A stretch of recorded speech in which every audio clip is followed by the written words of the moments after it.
L'apport de la RNP dans le système neurocognitif et dans la préparation mentale, avec Anthony. Anto, aujourd'hui, on te reçoit, donc tu es élève chez Labo RNP, mais aussi tu es un développeur à succès parce que tu développes tes propres formations et tes propres types d'entraînement autour des neurosciences.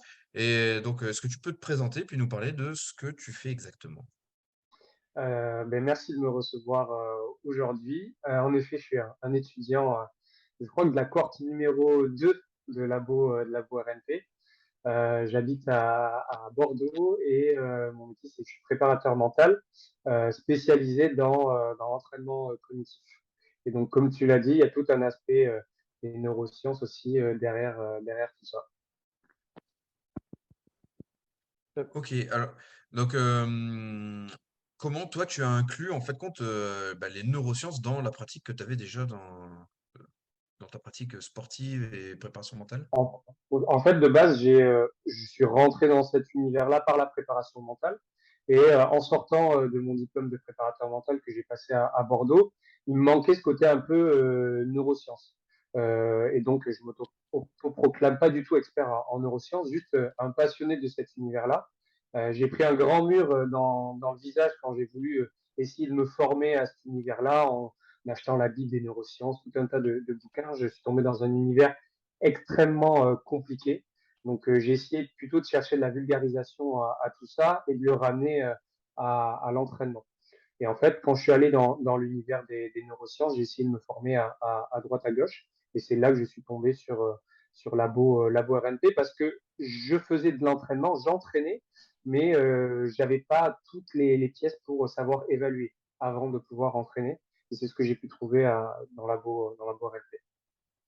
Juste avant de parler par rapport de manière plus spécifique, l'apport RNP, et Ouais. cetera, tu parlais de prépa mentale, on a introduit un petit peu par rapport au neurocognitif. Si tu pouvais juste définir un petit peu ces termes pour ceux qui connaissent pas, parce que prépa mentale, c'est pas juste no pain, no gain, allez, let's go, etc. C'est beaucoup plus complexe que ça. Justement, si tu pouvais un petit peu définir, on va dire, ces principes-là. En fait, il y a la préparation mentale d'un côté, c'est un vrai métier qui existe, même s'il n'est pas protégé en France et ça peut être un petit problème aussi parce que tout le monde peut s'auto-proclamer préparateur mental. Il y a plein de formations et d'écoles qui existent, mais c'est un métier qui est pas protégé. Donc, dans la préparation mentale, il y a énormément de spécialités. On a plusieurs courants comme la PNL, il peut y avoir aussi l'hypnose, l'EFT ou il y a une grosse branche aussi qui est dans le développement personnel. Moi, je définis la préparation mentale comme un accompagnement pour trouver l'équilibre entre le bien-être et la performance chez les athlètes, mais aussi monsieur et madame, tout le monde. Il ne faut pas catégoriser ça que pour le haut niveau, avec tout un tas d'outils et d'habiletés qu'on va chercher dans diverses spécialisations. Et d'un côté, il y a l'entraînement cognitif. Donc, dans l'entraînement cognitif, il y a aussi le mot entraînement, qui est le développement des capacités cognitives chez une personne X via aussi des outils. Et on voit le mot cognitif est très, très, très, très large et ça englobe énormément de choses. Et aujourd'hui, il faut aussi resserrer tout ça parce que c'est en train, cet univers-là, cognitif et même neurotraining, est en train d'exploser aujourd'hui. Ouais, parce que C'est, tu... euh, Ouais, pardon. Vas-y, pose ta question, Seb. Non, je trouve ça intéressant parce que on travaille tous les deux en neurosciences, mais on a des axes qui sont un petit peu différents.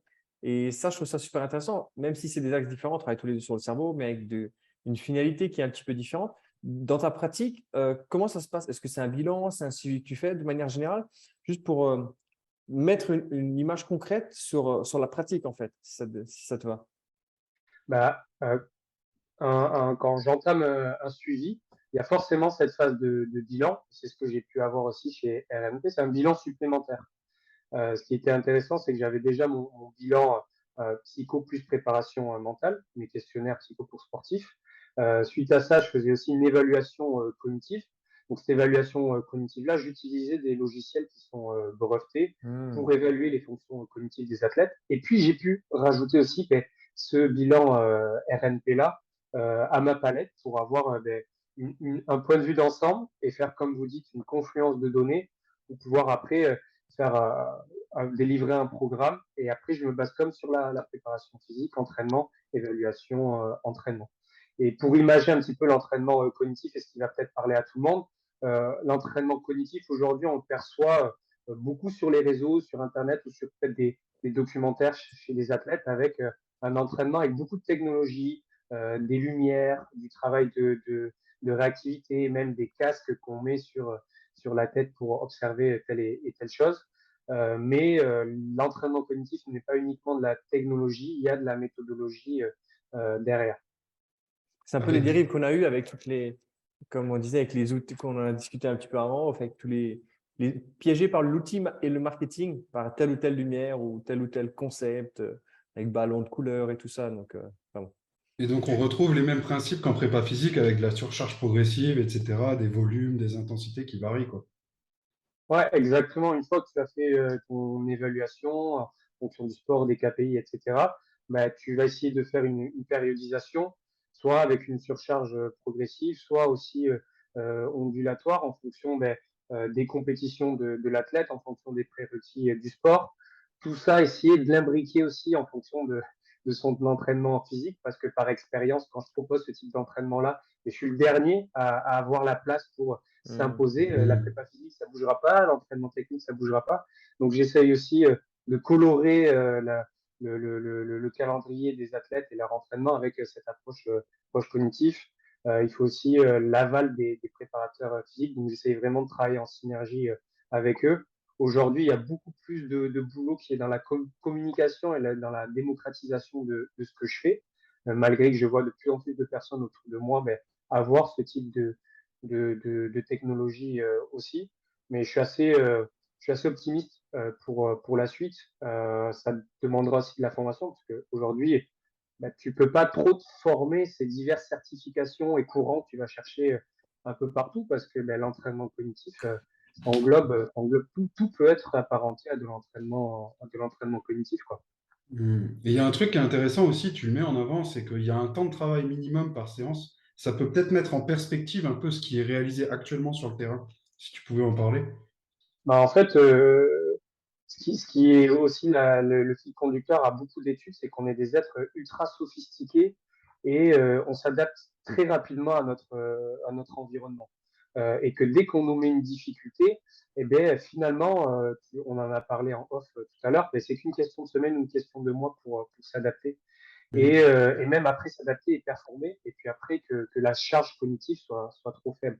Et donc, il y a un minimum d'environ 20 minutes en fonction de la charge cognitive que tu donnes pour qu'il y ait vraiment une incidence dans le travail que l'on va faire. Et moi, j'utilise la méthodologie BET, BT, Brain Endurance Training. C'est une méthode de travail d'entraînement cognitif, qui est le travail d'endurance cérébrale. Mais donc, du coup, ça met en perspective ces situations qu'on peut retrouver sur le terrain juste avec des coupelles où allez, tu fais à tout casser 6 répétitions, ça dure 3 minutes. Mais en fait, est-ce qu'on est réellement dans du développement des capacités cognitives ou est-ce que c'est juste genre des petites piqûres de rappel, en fait? C'est ça Ouais. qu'on peut Ben, mettre. c'est ça. Et puis, il y a aussi à mettre en perspective, on est dans un monde où tout se consomme de plus en plus rapidement. Et puis, les athlètes ont de plus en plus de difficultés à avoir une attention sur quelque chose qui a une haute difficulté. Et donc, ça les met vraiment certaines fois en échec. Et c'est vrai qu'on a tous un peu fait du cognitif dans notre vie en ayant peut-être un circuit avec des coupelles de couleurs et un peu Mm. de go-no-go, d'inhibition, par exemple. Mais c'était très court. Alors que c'est vraiment ce travail d'endurance, comme on va faire aussi peut-être une programmation d'endurance cardiaque pour se préparer à X événements, mais ça va être pareil pour le cerveau. On peut travailler aujourd'hui cette endurance cérébrale-là avec des tâches. Et en fonction des tâches, moi je travaille sur quatre thématiques, la mémorisation, l'inhibition, l'attention et la prise de décision. Sur ces 4 grandes familles, j'ai des tâches qui sont très différentes et qui stimule aussi le système visuel, le système auditif, aussi la proprioception, du sensoriel. Donc voilà. C'est top que tu fais le pont par rapport à ça parce que on parle, nous avec RNP, on travaille beaucoup dans le mouvement, la performance, etc.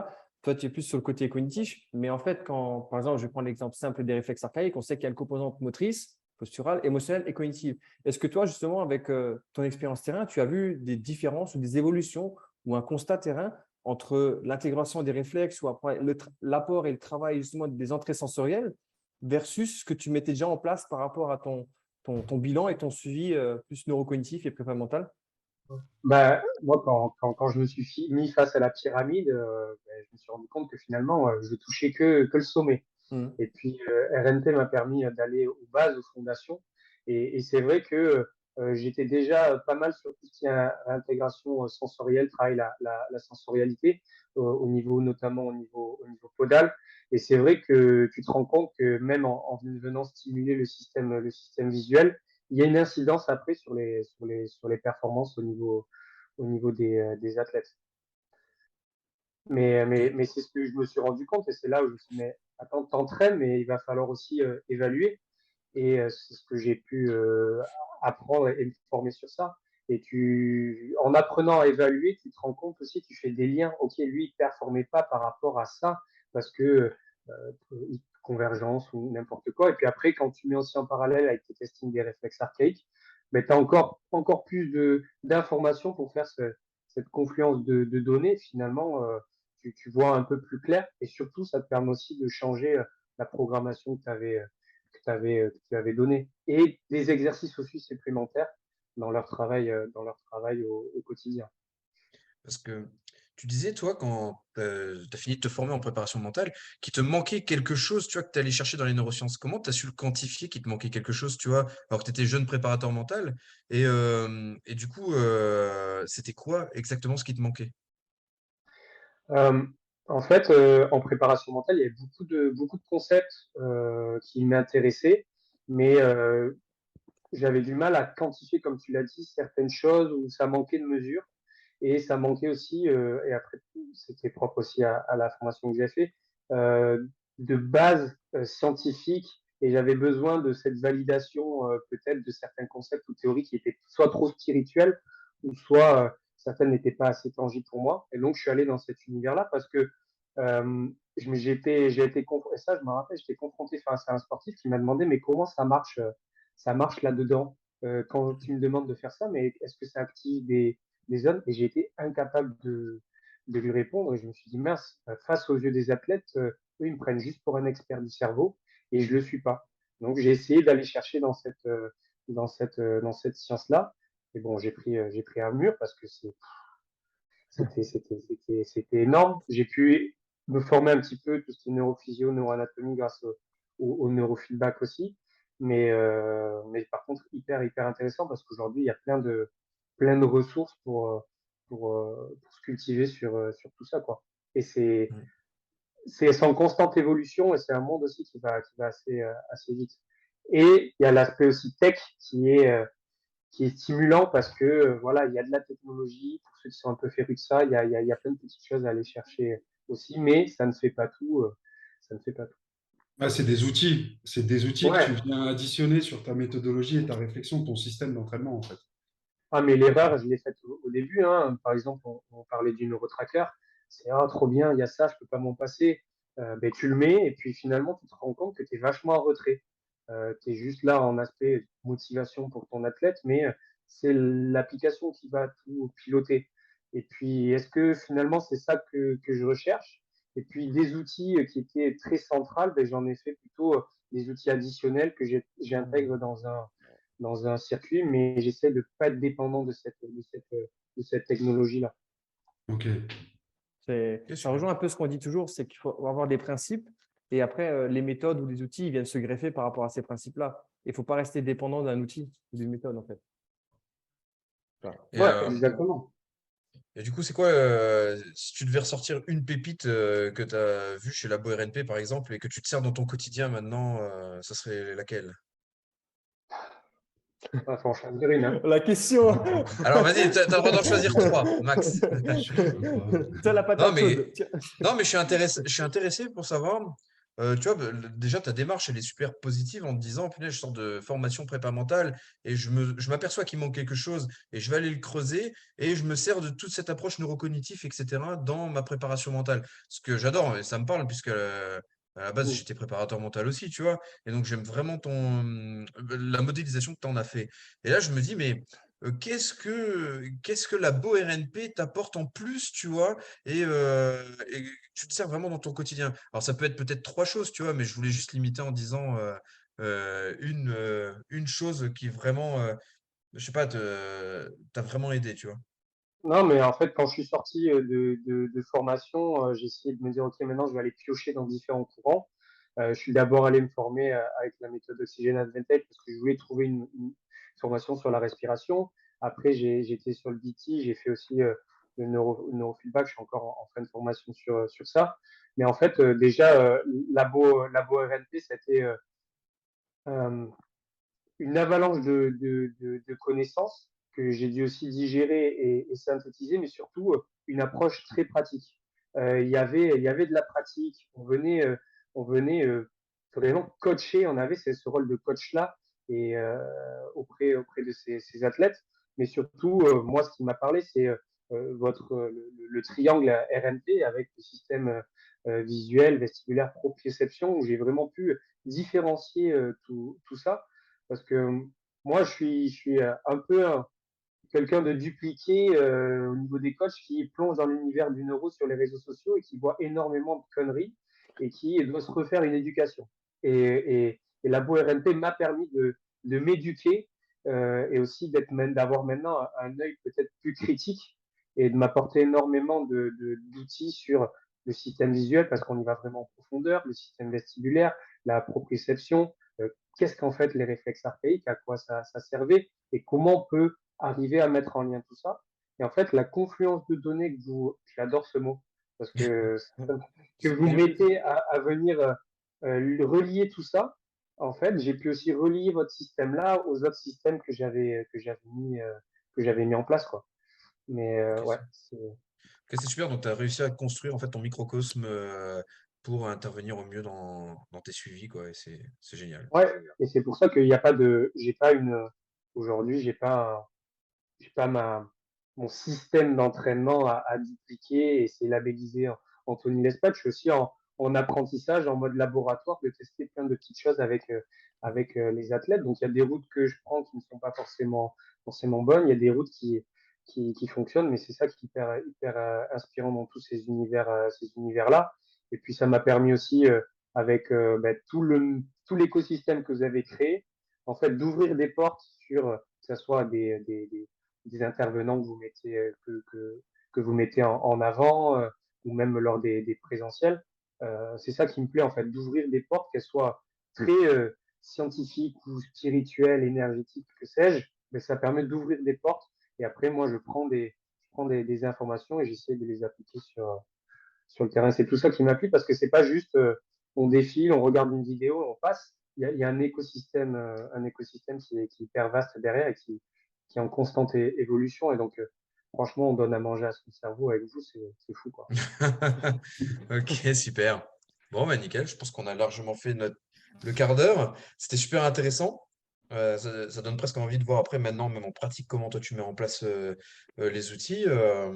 Et je peux dire que tu es inspirant. Donc voilà, je te remercie pour ton partage d'informations. Merci à vous. Merci à vous, les gars. Ouais, ce qui est très Merci. cool, c'est la modélisation en fait. Le fait Ouais. que bah, c'est un système et toi tu prends, tu pioches pour agglomérer sur ce que tu fais déjà. C'est pas une méthode toute faite, tu fais ça, si tu as ça, tu fais ça, si tu as ça, tu fais ça. Non, à toi de modéliser, de réfléchir, d'agglomérer les connaissances pour créer ta patte en fait. Et c'est ça qui est très Ouais. cool. Ouais, mais en sortant de formation, moi, je cherchais le clé en main, quoi. Hmm. Et finalement, ça porte préjudice plus qu'autre chose que de chercher quelque chose comme ça. Et puis, tu te crées ton système hybride et en fonction de qui tu es aussi, de ta méthode de coaching, quoi. Il y a tellement d'univers, de concepts, de méthodes d'entraînement que Ouais. Ah, c'est c'est ça qu'il cool. faut. Top, Super. top. Ben, merci beaucoup. Donc, Si, Merci. Merci à si vous, les jamais il y en gars. a qui Merci à veulent vous. plus d'informations, juste où est-ce qu'ils peuvent te trouver? Vous pouvez me trouver sur les réseaux sociaux, Anthony Lespade, ou sinon sur l'écosystème de performance aussi, écosystème que j'ai créé avec mes associés à Bordeaux qui s'appelle Ground Bordeaux. Donc c'est un lieu hybride où on y retrouve une partie récupération, bain chaud, bain froid, ostéopathie, de la préparation mentale du neuro, une partie préparation physique. Et vous allez avoir la chance de retrouver les 3 champions en février là-bas. Et un atelier RNP en fin février, mais qui affiche déjà complet. Désolé. Et ouais, c'est moche. C'est moche. Ok, bah merci beaucoup d'avoir accordé un petit peu de ton temps pour ce quart d'heure neuro. Et donc voilà, retrouvez Anto sur les réseaux sociaux et Labo RNP sur À nos Bordeaux. différents à Bordeaux et sur nos différents réseaux. Merci À plus, à beaucoup. bientôt. Ciao, Salut. Salut tout le ciao. monde!